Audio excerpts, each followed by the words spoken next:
melajukan episode sebelumnya. Sebelum ke ceritanya, budayakan subscribe, like, share, dan komentar ya. Malam itu, hujan baru saja berhenti mengguyur kampung Kisarongge. Udara lembab, disertai kabut tipis yang menggantung di antara pepohonan teh yang mengelilingi jalan tanah menuju rumah tua yang sudah lama ditinggalkan. Rani berdiri di depan pagar besi yang setengah berkarat, menggenggam jaket tipisnya erat-erat. Langit tampak muram, dan hanya suara jangkrik serta tetesan air dari pepohonan yang terdengar. Ia sempat ragu, tapi suara kata-kata Pak Sumarna malam itu di kepalanya terus bergema. Kalau kamu benar-benar udah nggak tahan, datang ke rumah kosong itu. Cari saya, jangan bawa siapapun. Ia menarik napas dalam-dalam, lalu melangkah masuk. Rumah tua di tengah kabut. Rumah itu besar, tapi sudah hancur di sana-sini. Dindingnya penuh lumut, jendela-jendela kacanya pecah, dan daun pintunya miring seperti siap roboh. Di dalam, suasananya lembab. Bau tanah bercampur dengan wangi dupa yang samar, wangi yang sama seperti yang dulu sempat ia cium dari kejauhan. Di tengah ruang tamu yang gelap, hanya satu lilin menyala di atas meja kayu. Di sana, duduklah Pak Sumarna dengan wajah serius dan pakaian serba hitam. Di depannya ada baskom berisi bunga 7 rupa, cermin besar yang retak di bagian tengah, dan kendi tanah liat. Masuklah, Neng Rani, katanya pelan tanpa menoleh. Udah siap. Rani menelan ludah. Siap untuk apa, Pak? Sumarna menatapnya tajam, sorot matanya seperti menembus ke dalam hati. Untuk mengubah hidupmu. Ia lalu berdiri dan mulai menyalakan dupa di sudut ruangan.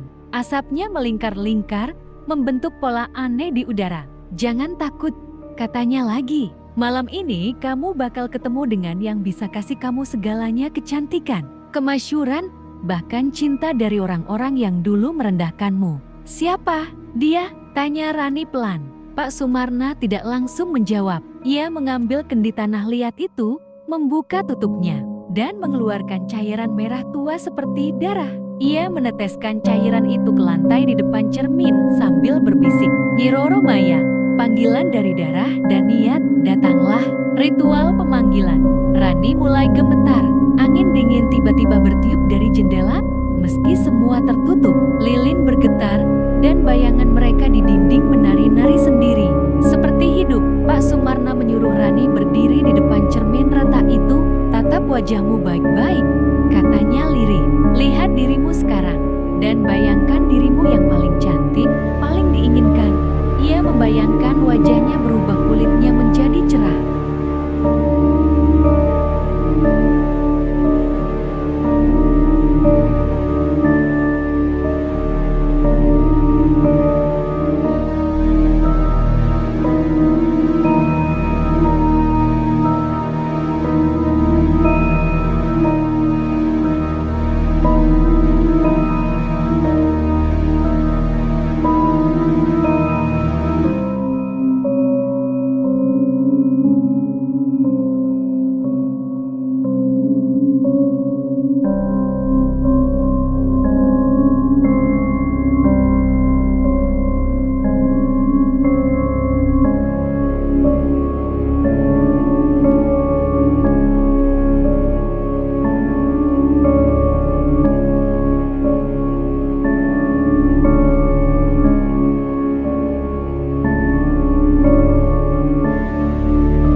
Di dalam cermin, ia melihat dirinya sendiri tersenyum.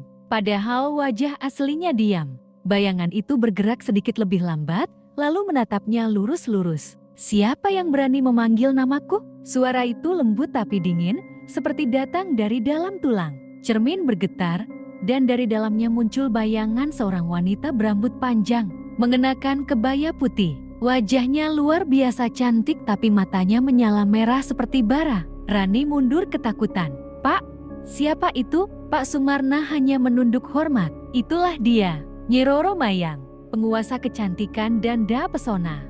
Dia yang bisa mengubah wajahmu seperti dewi." Bayangan wanita dalam cermin tersenyum. "Jadi kau yang ingin cantik?" tanyanya dengan suara lembut namun menusuk. "Ya," jawab Rani dengan suara bergetar. "Aku ingin jadi cantik. Aku ingin semua orang suka padaku. Aku ingin terkenal." Wanita itu tertawa kecil, suaranya seperti suara seruling halus tapi mengerikan. "Cantik itu bukan hadiah, Rani. Cantik itu perjanjian. Aku bisa memberimu kecantikan, tapi kau harus memberi gantinya." Rani terdiam. "Ganti?